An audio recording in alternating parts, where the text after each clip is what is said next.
REKT podcast is brought to you by Honey Miner.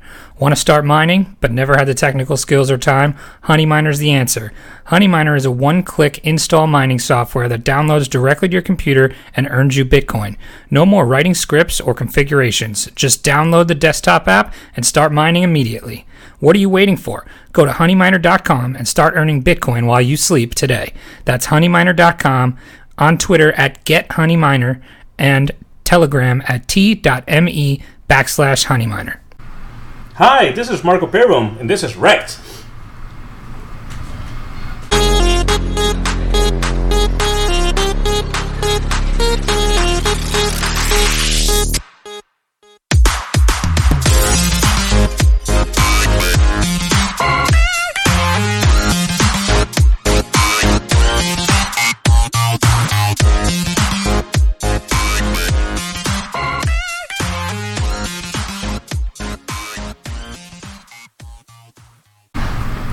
Hello and welcome to REKT Podcast. I am Bunchu Betts. I am here with everybody again.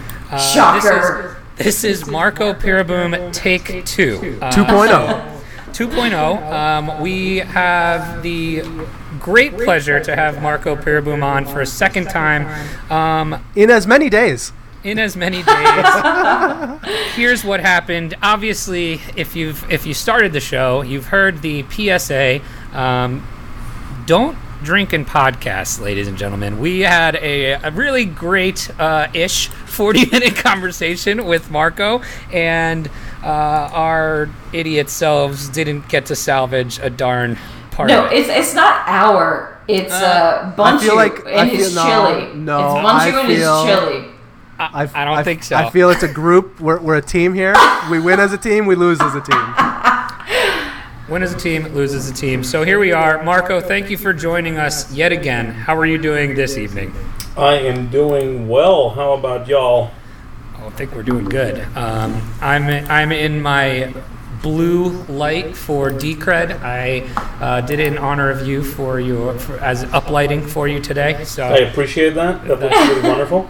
That's right, and but so we're gonna get started here. We're gonna do a lot of fun stuff tonight, some things that we've never done before. So hopefully you'll enjoy those as well. We've got a couple new segments, but let's get right into it. So Marco, tell us a little bit about how you got into crypto, how you got into coding, kind of what you're doing now, and your whole journey so far.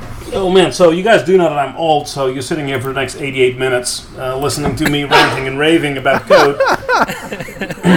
Old man curses at sky. Yeah, so first over the dinosaurs, and then when I was 9, my dad brought home a computer and I started hacking on it. That's honestly where it did start. So my dad brought home a computer and it was the best thing ever. So because I could make it do things that, that were interesting to me. So they did math and I could hack on it. So as years went by, I really got into it, started hacking pretty heavily a couple of years later. So by the time I got to college, I was helping the professor teaching the class.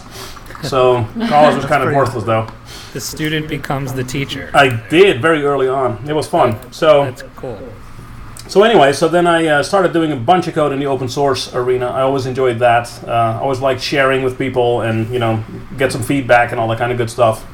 So worked on Linux, worked on OpenBSD, worked all kinds of stuff. I have my copyrights in so many different pieces of code. I mean, I'm like into Perl, source code, and I don't know, SSH, OpenBSD, you name it. I Xterm, all kinds of stuff. So anyway, it's the real deal. I have no idea what any of that meant. I'm sorry? All right, so those are Unix utilities that I've worked on in various forums. Anyway, but I've been doing this for quite a while. So, and then crypto really started when I was working at Dell. I worked there for a couple of years, and by a couple I mean a bunch of years. And I always helped out with the security portions of it.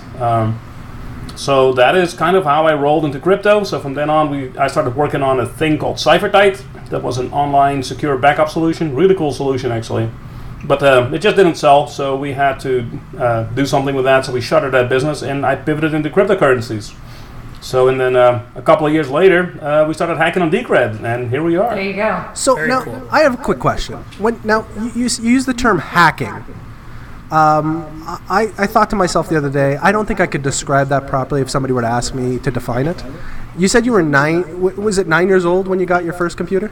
Well, I did not get my first computer. My dad brought one home that I got to play with for a bit. And did you say you could hack from that computer? Sure. Well, no, so hacking means... I don't know what that means. All right, so hacking really means you're building something by yourself and making something. So it does not mean so you're not necessarily breaking not into somebody else's... Yeah, okay. Okay, I just assumed you were infiltrating the CIA at the I was not without the use of the internet. I did not. I was not telepathically, tapping into the CIA feeds and all that. Do you remember the movie I was not incommunicado with the Illuminati? That was not. Do you remember the movie War Games with Matthew Broderick? Like, were you doing that kind of stuff? I was not. Okay. So modems were. So I grew up in the Netherlands, and so you had to pay by the minute back then. Oh my God. So getting a modem connection and sitting there doing stuff would be prohibitively expensive. So I see. Could not afford that. Cool. So I would hack your system if I could afford it. Fair enough. By the minute. That's funny. So how did you said open source kind of led you to the crypto game. What kind of drew you there as an interest other than, just a natural progression? Well, so fascinated, obviously, by cryptography. Always liked things as a kid. Also, locks, picking locks, safes, that kind of stuff. Those were always very intriguing to me. So, cryptography was just the digital version of that. So I kind of just always rolled into that as soon as I could.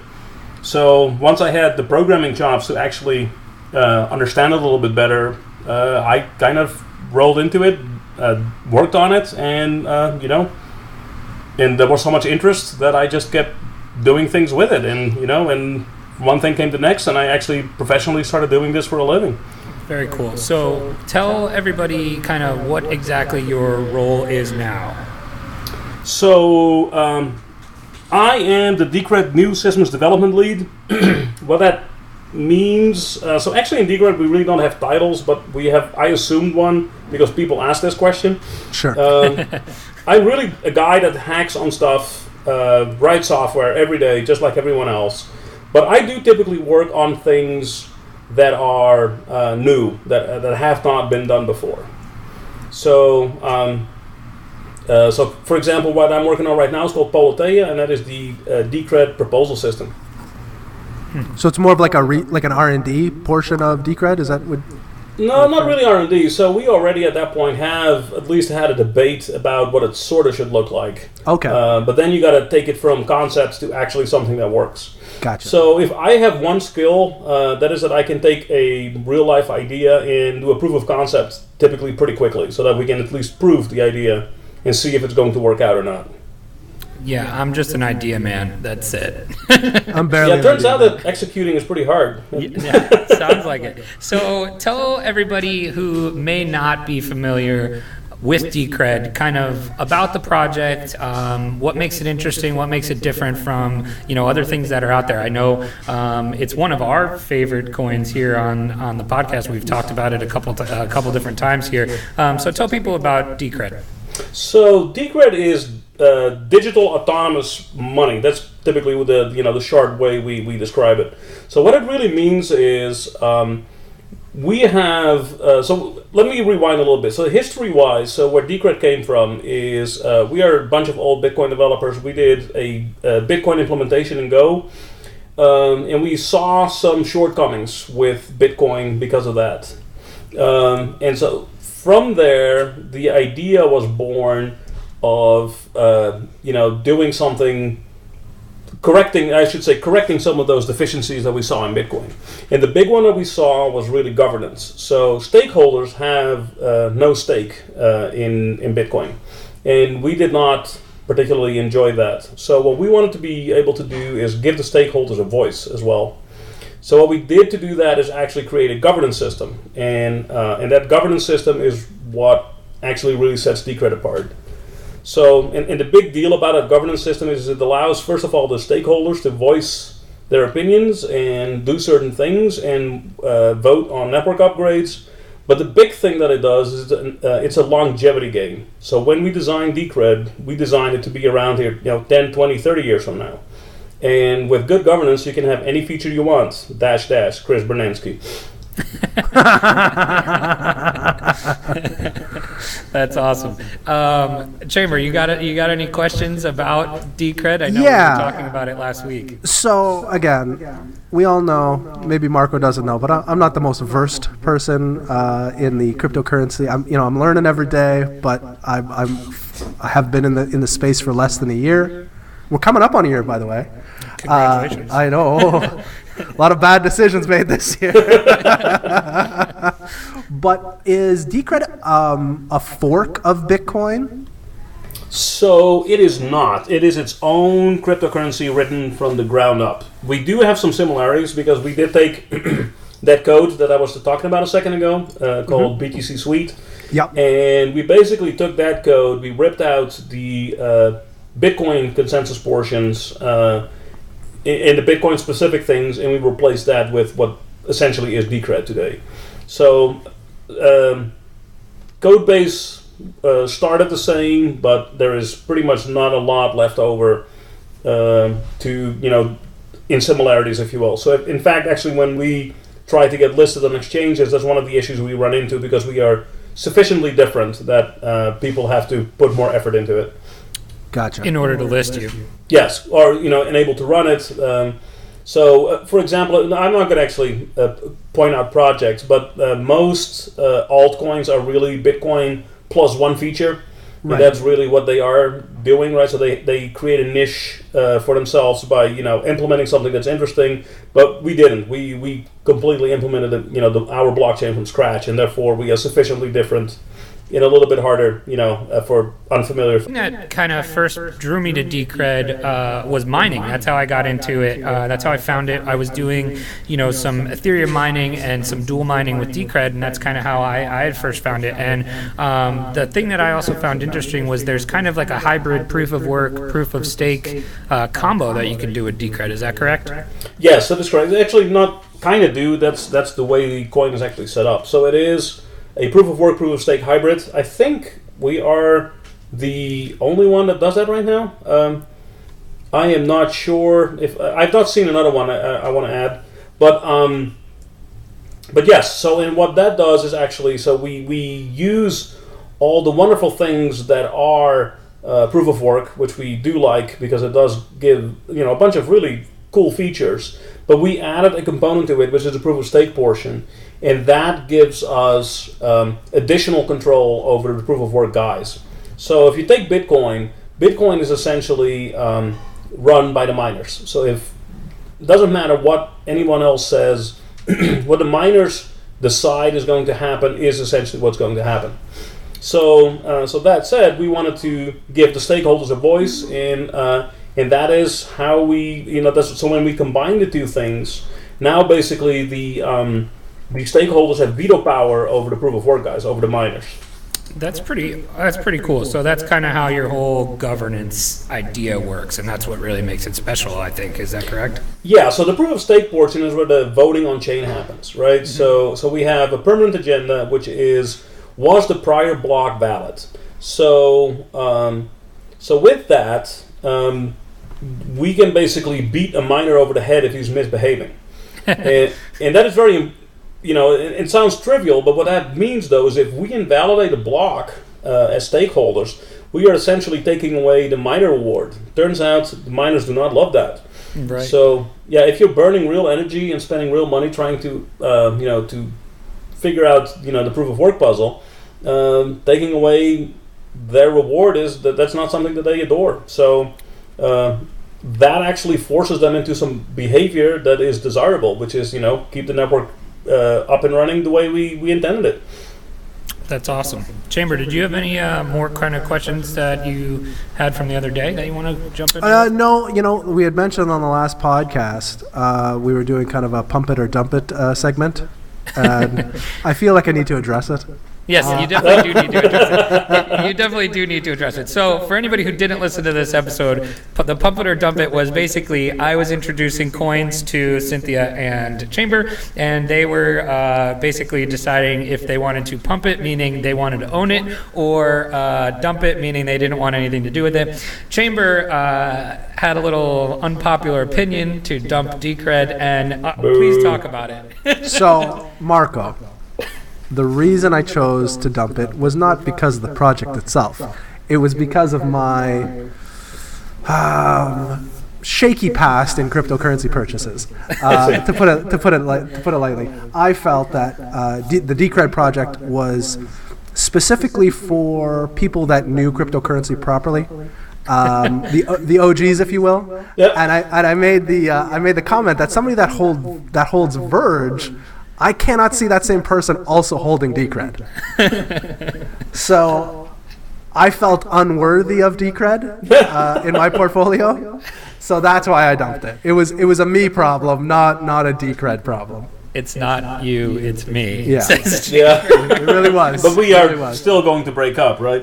No, I feel like I'm gonna get a bag. We have, but we already have a bag. Well, in we the REKT have index. one. Yes, We have one as a. We have. I one as personally don't have one yet, but I'm gonna check. But he holds one by proxy because we have some Decred in the REKT index. I like it. Yes. So anyway, thank you for sharing that and kind of what you're doing with Decred. Now, are you like a investor in crypto otherwise, or how do you? Does that become a conflict of interest? How does that work? With you. So I am a bit of a skeptic. So I. No, it's honestly true. So I have obviously dealt with Bitcoin quite a bit. So I will admit that I have some of that. But that is really it for me. So Decred is where my passion lies. I really think that Decred is going to be around in the future. And inherent to that is where I play. That's pretty awesome. Yeah, so we weren't sure about that last time. So I definitely wanted to ask you, kind of, coming from a little different angle than like kind of our normal guests. And typically we're having on, traders or investors or things like that. So, this is a little bit of a new angle for us. So we appreciate that as well. Now, that being said, do you have any possible REKT stories? Have you gotten REKT like we have? Well, so I just got wrecked in my kitchen, man. So let me tell you about what just happened. I am cooking a pretty awesome hanger steak. So in order to do a hanger steak properly, you need to make some chimichurri. So here I am beating the crap out of some cilantro and garlic in my little cutter thing, and that whole thing explodes on me. So yeah, I was covered in garlic and cilantro. So I got wrecked like 10 minutes ago. I'm still not over it. But you smell delicious. I think I can smell the garlic through the Google Hangout now that man, but it's not going to be great in 10 minutes though. That's so funny. Awesome, man. So we're gonna do some other segments here. Hopefully you'll be able to play along with us and give us your input on some other stuff. But for now, let's get to the news.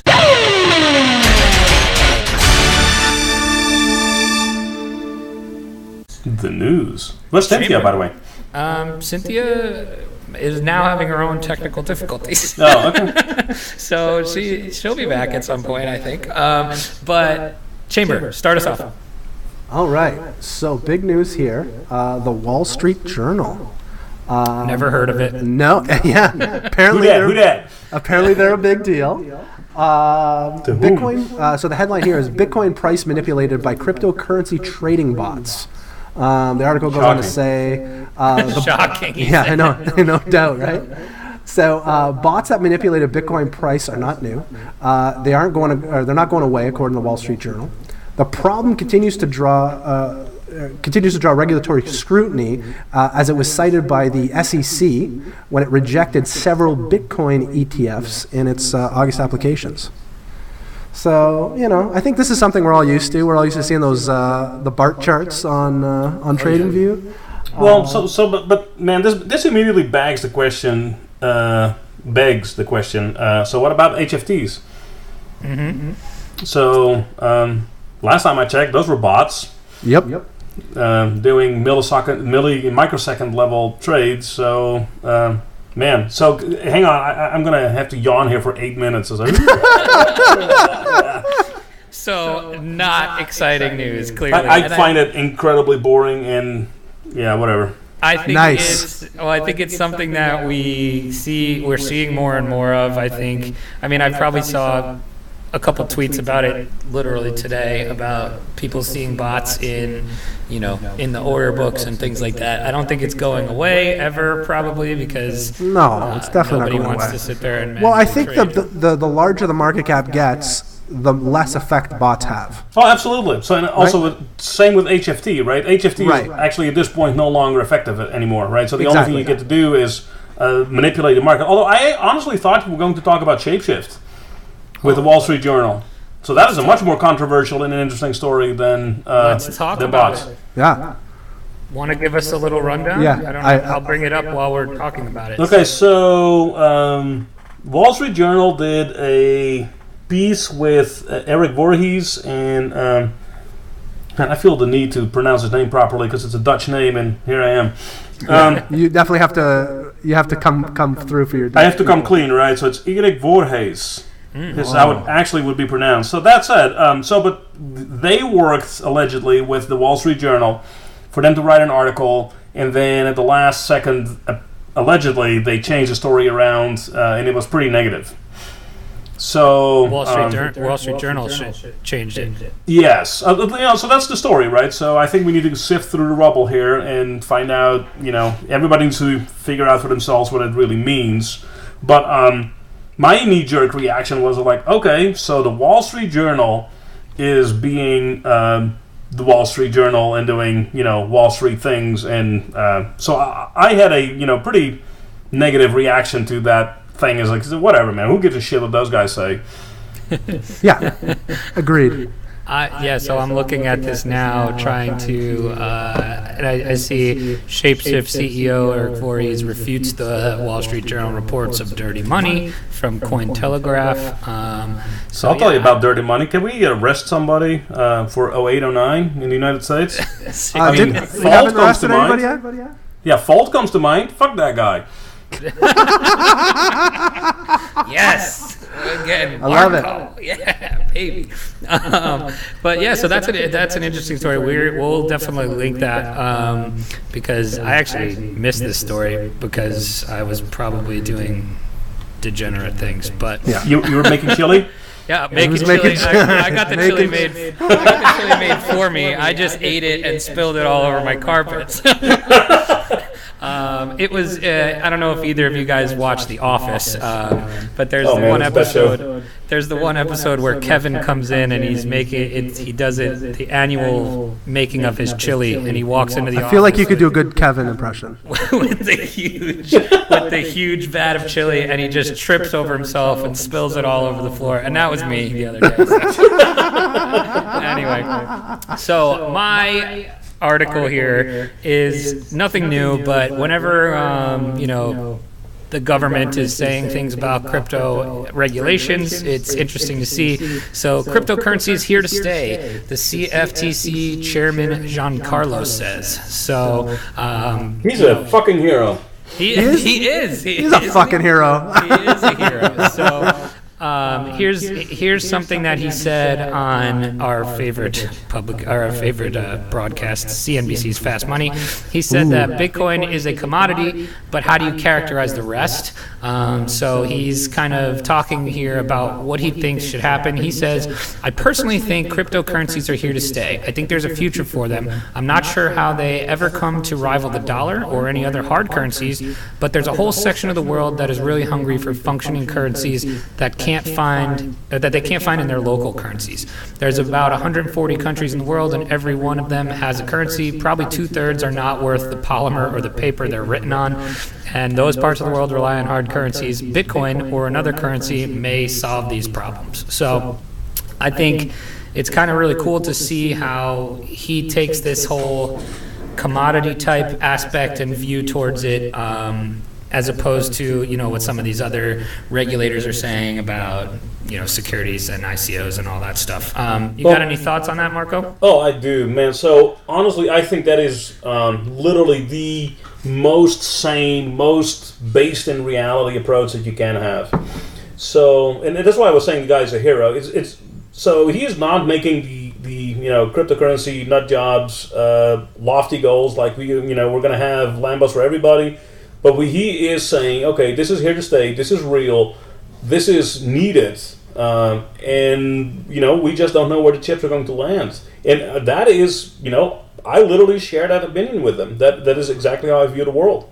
So cryptocurrencies are important. They are here to stay. They are going to play a very important role in society and in what money means. And again, it's a pragmatic. This is something that if the government runs with this, we are going to be great. We're going to be doing just fine in the cryptocurrency. Yeah, so that was it for our news stories, but I did want to bring something up that I saw on your Twitter from the last time we spoke. So what have you been up to the last couple days? So yesterday I went to an event. What is it? It's Austin Blockchain Month right now, and it coincided with a what do you call that? And I still forget the name. It was Startup Week. That's what it is. So those two are coinciding, and so it's a big deal in Austin. There's all kinds of things going on, but we kicked it off with a session that was called 3 blockchain projects that are not Ethereum and Bitcoin. That's what the name of the presentation was. So cool. Yeah, it was pretty cool actually. So, and I was there with Jared from Digibyte and Alex from NEM, and we basically debated. So we presented for about 15 minutes each what the projects were about and what was different about them, and why they were not Ethereum and Bitcoin. So after the presentation, I had to run off, get into the car, race off to UT Austin. So University of Texas, go Horns. Had to do that. Yep, hook 'em. So and I was invited there to do a symposium, so a guest session, and teach some blockchain stuff. So what I did on Sunday is I actually wrote a mini blockchain to present during that session, and it was really cool to just write something real simple and actually show the kids that it was not as intimidating as a lot of folks make it out to be. So, and as an added bonus, after I wrote that mini blockchain in about 70 or 80 lines of code, so then I also did a mining portion on top of it, so you could actually see what mining looks like in the real world as well. Wow, that's pretty cool. So it's that easy to do, huh? Well, it's at the very bottom. The technology is really not that complicated, right? So it's all about putting relatively simple ideas together in doing something very complex. Now, a real blockchain, and this is where we got to be real careful. So doing a bunch of decentralized network stuff, that's hard. That's super, super hard. And that's where a lot of the code is at. Dealing with millions and millions of things like transactions, that is hard, right? So, but at the very bottom, the technology is not, that crazy.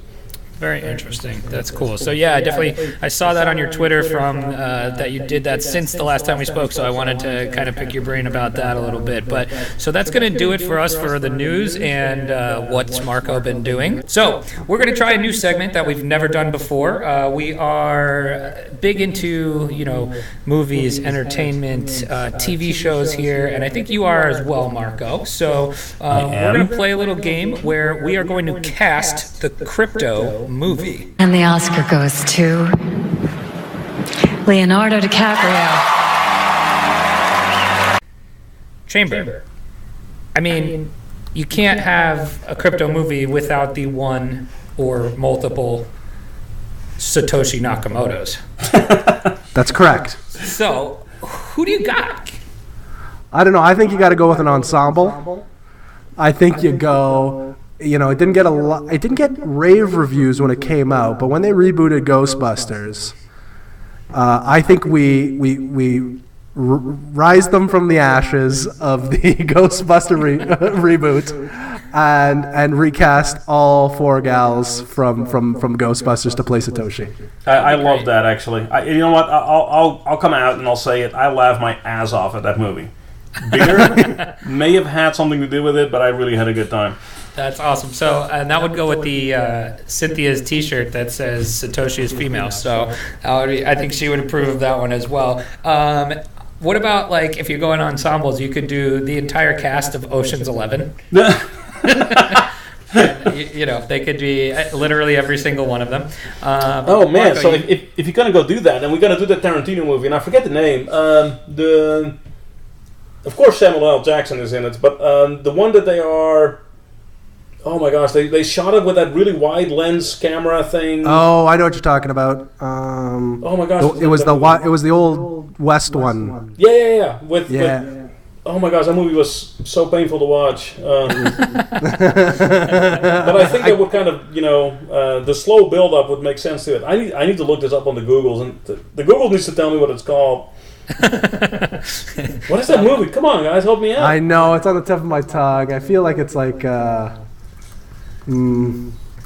I'll bet something. I'm not going to get it. So The Hateful Eight. The Hateful Eight. Oh, The Hateful Eight. I heard that was terrible. I never saw. Oh, it was quite good. No, it was very good. Yeah, I know. I'm a big Tarantino fan though too. I'm with you on that one. Me too, typically. But that actually, what I actually liked about that movie that I think would make sense for your crypto movie is the slow moving pace, which is developing code, in the blockchain space, and it's just hard. And there's a lot of people angry at one another, and they may or may not shoot one another. It's kind of perfect.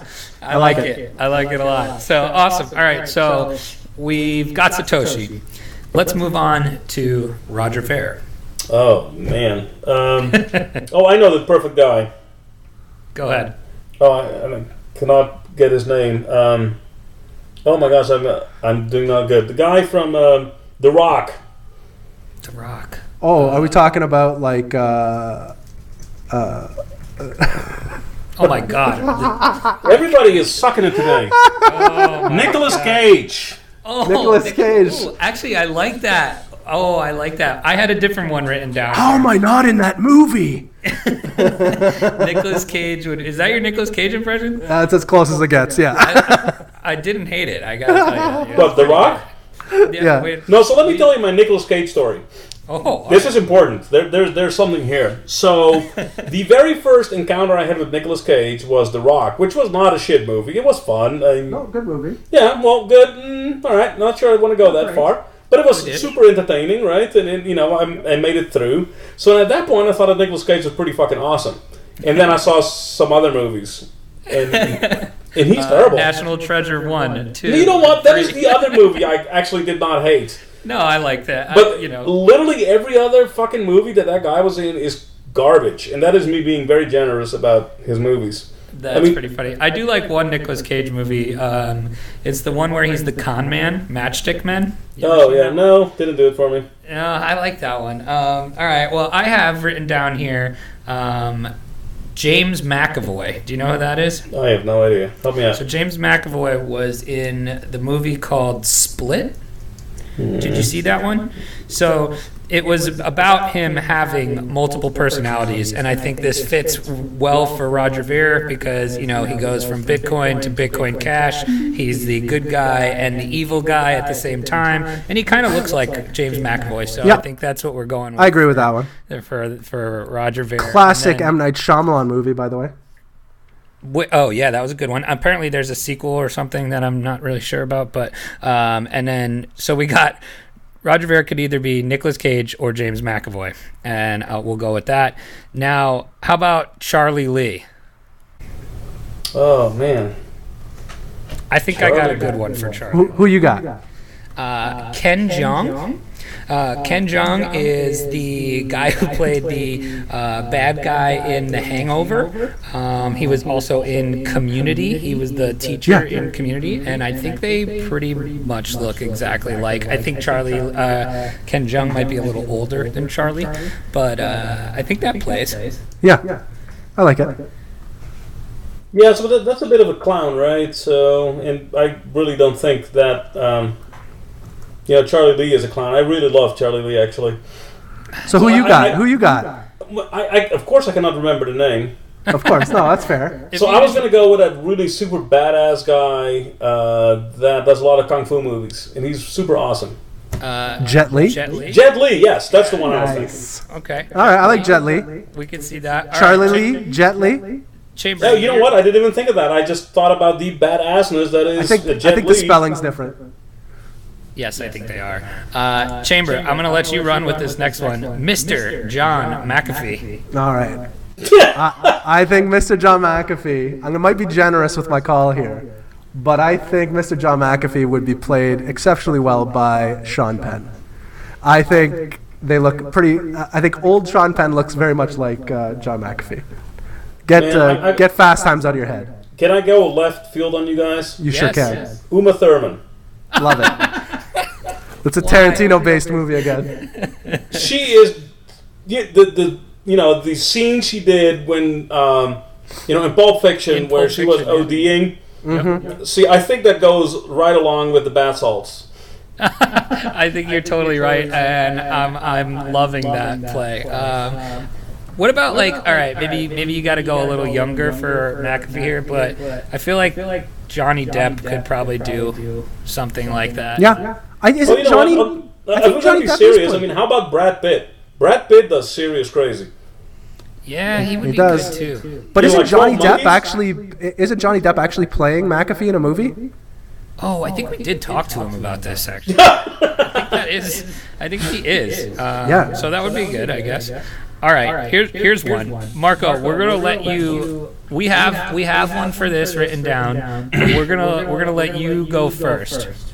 Who would play Marco Peereboom? Oh man, The Rock to match my physique.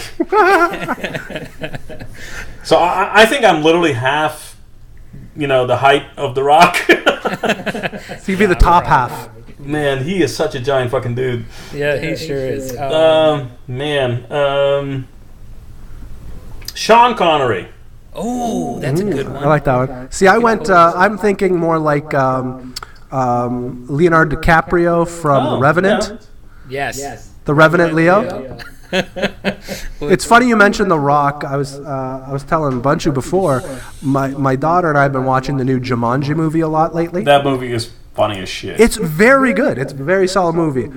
So I look like the love child of Jack Black and the Rock. Okay? So I'm about 6'4", about 250 pounds. But the physique of a Jack Black. I see. So right. I continually ask my daughter, I said, who does Daddy look more like? Does he look more like The Rock or like Jack Black? And she always says Jack Black. So so very upsetting. All right, and then last, we got two more here. Carlos Matos. Oh man, you know what? Carlos Matos should be played by Carlos Matos. Hey, that guy. No, he needs to make some cash back, right? Because he got obviously. No.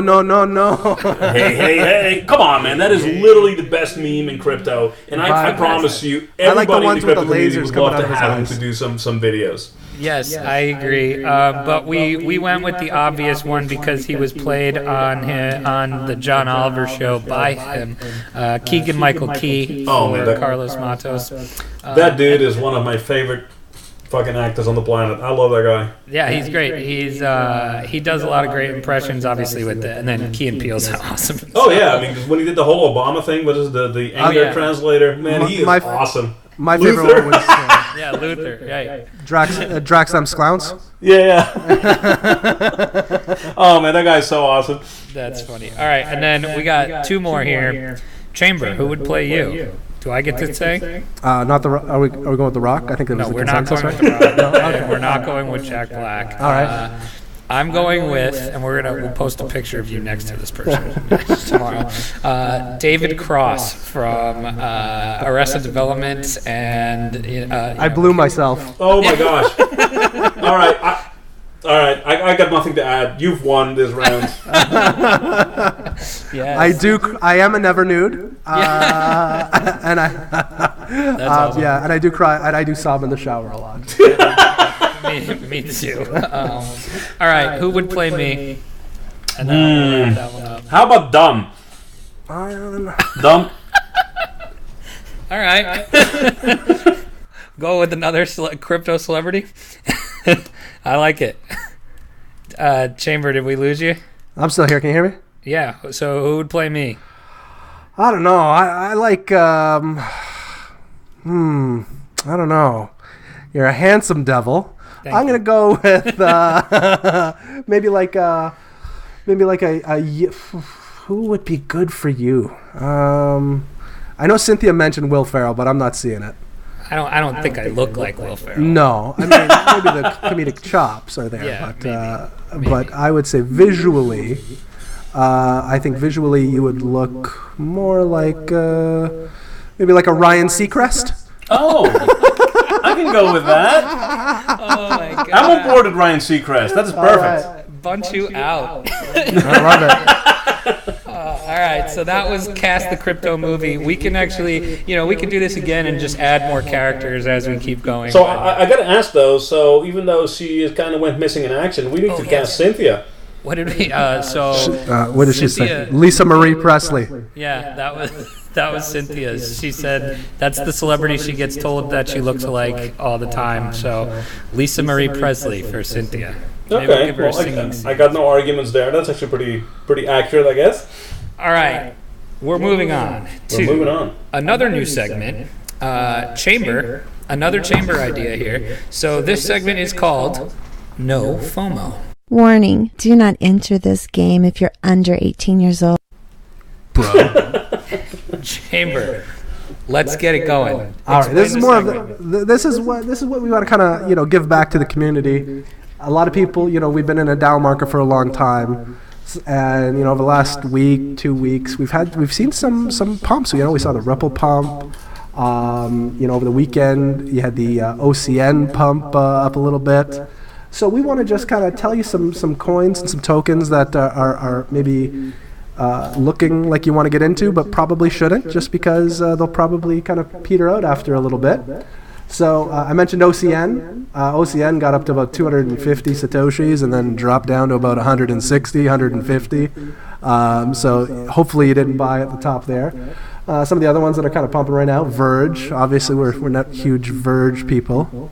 Are you, Joe? Are you, Marco? You're not a big Verge fan, or? So I have a somewhat non-conforming opinion on Verge. So Verge did something with Pornhub that I think a lot of folks are kind of jealous of, and they are not really talking about it, right? So when they signed that partnership, and Verge was all over Pornhub and all over the news for a couple of days, every cryptocurrency wanted to be Verge, right?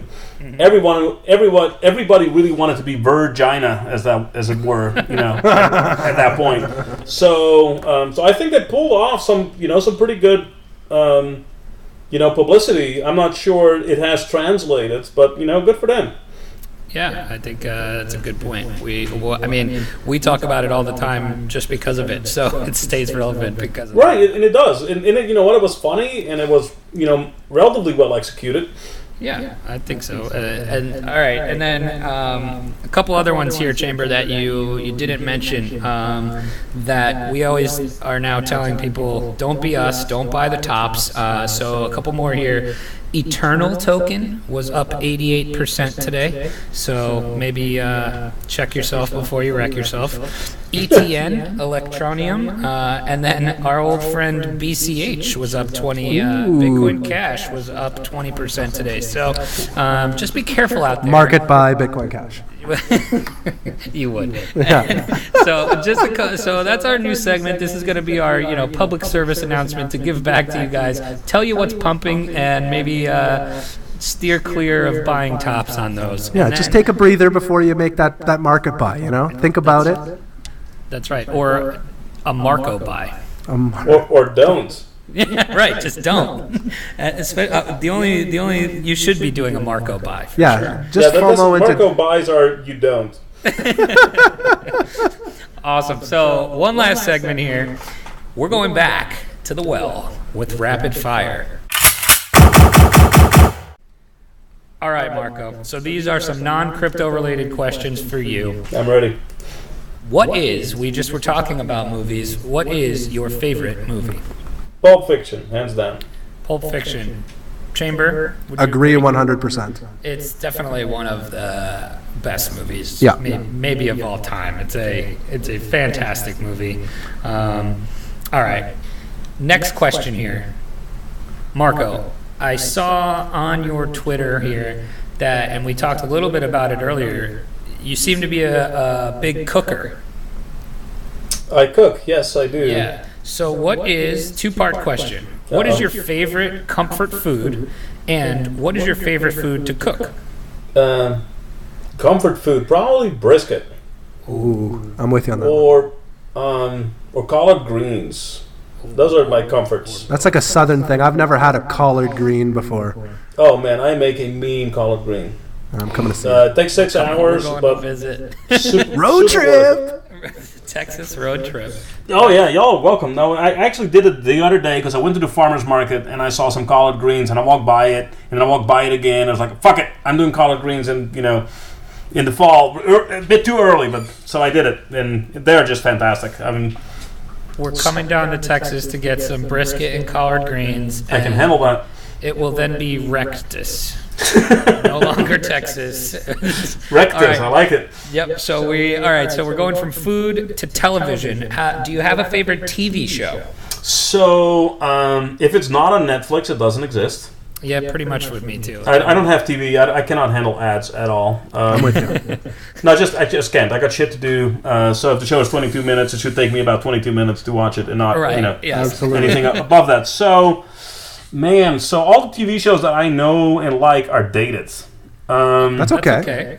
Arrested Development is probably my favorite comedy of all time. Oh. Okay, good. So you got the David Cross. Oh, I loved it. I was done with that entire debate right there. It's one of my. It's perfect. So the only thing, and by the way, I know the folks that are listening to this cannot see it, but there's a bit of a blue glow going on here, and he looks like David Cross when he was doing the Blue Man. It's perfect.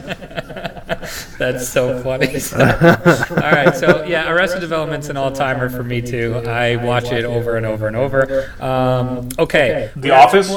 Can I plug that? Parks and Rec. Yeah, I got to get back into Parks and Rec. Somebody was just telling me, I got a hot take for you. I think Parks and Rec is better than the American Office. Wow, that is Not as good as the British Office, though. Man, so I'm gonna. So let me tell you one Parks and Rec story. So kind of a REKT story, really. So they did the episode. Parks where and they- Rec. Love it. So what happened was I don't want to destroy that show for anybody, but they introduced Sebastian, Oh, that little horse.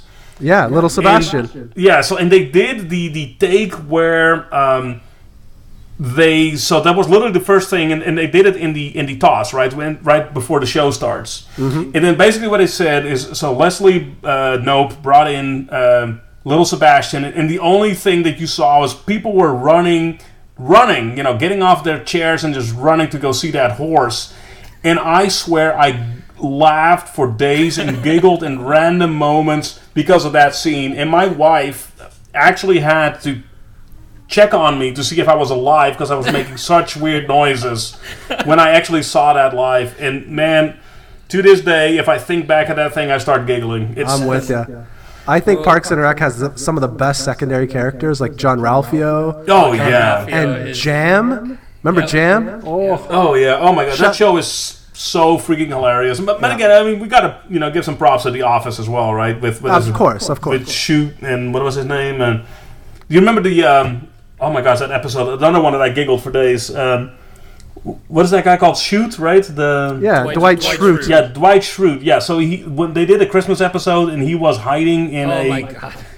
what is it? A snowman. Yes, that's right. Yeah. That was another one of those moments that I basically laughed for days after seeing that. That was I just like the Christmas one where he plays Belschnickel. That's right. And he goes around and telling people if they're impish or admirable. we should make a segment where we talk about. I was about to suggest that. Yeah, called impish or admirable. I like it. Instead of pump or dumb. All right, we got 2 more questions here for you. What's your favorite superhero? Oh man. So this is a hard one. So it's probably Spider-Man, because with great Spider-Man comes great Spider-Man. That's a fact. That is a fact, and that may actually be my actually favorite saying in the world. Chamber, what was yours? I'm not a big superhero guy. I think Deadpool, maybe. Oh, that's right. You did say Deadpool. I think that's like my. I enjoy Deadpool. Well, so as a kid, I really read up on Spider-Man and Wolverine. Those were my 2 favorites, Wolverine really. was a good one. Yeah. So I have Sabretooth 1 as a comic book. That's Wolverine's brother. Oh yeah, I never read that. I'm old. It's in my collection. I got a little collection. Canadian. Yeah. For the record, Canadian superhero. Wolverine is Canadian. I don't know if you knew that or not. I didn't know that. We did know that. Of course I knew that. So he's Canadian, eh? That's right. He is Canadian, eh? Chamber's real favorite superhero is Tim Horton. Yeah. The man, the myth, the legend. Terrence and Phillip? Yeah. No Terrence and Phillip. Yeah. I wish my mouth moved like that. Yeah. It does. Sorry. So you know what? I kid, but I actually really do love Canada. I really honestly How can you do. not? But I cannot help myself making fun of your boats. Your boots? No, they say boats. It's not a boot. It's a boat. A boat. Listen here. Chamber, give us a boot. I don't have any a boot or boats. Oh man, you sound so Canadian. You have no idea. Do I? I don't think I do. Oh, you do. I don't think Just like I sound Dutch, you sound Canadian. All right, I'll take it. All right, last one. You hosers. Sorry.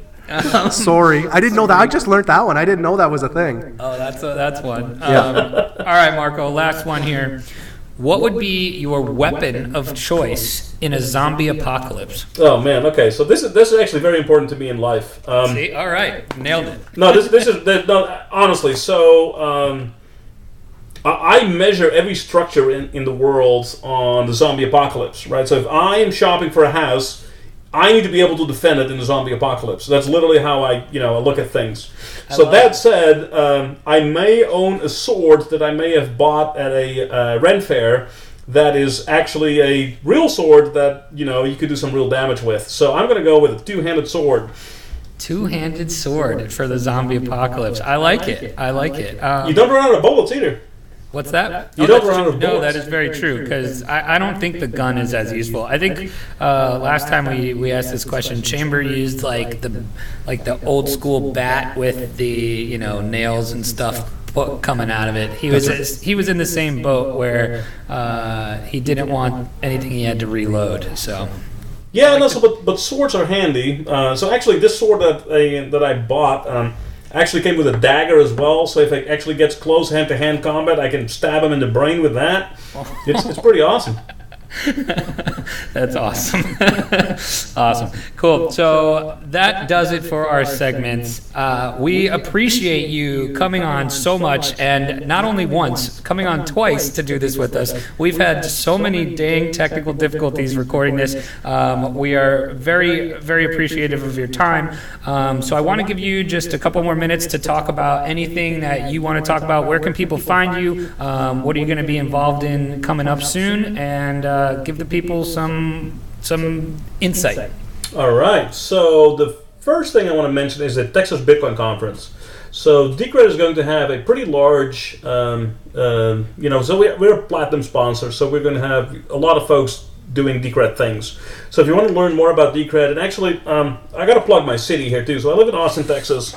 It's home to over 120 some Bitcoin projects. So there's a lot of activity down here. Wow. So if you want to visit one of the coolest towns in the United States and learn about cryptocurrencies and all that kind of good stuff, this is a great town to come to. So that said, come to the Texas Bitcoin Conference. Come visit October 27, 28, and we're going to go be there. Awesome. That's pretty cool. So, and the thing that we really want people to do with DCR time is take it and make it scalable. So when I initially hacked it up, it was not scalable. I just wrote it with a local database. So essentially, we just need somebody to show it up and, make it really, really big and scalable. So that is going to be the hackathon. Up to $5,000 in Decreds to be won.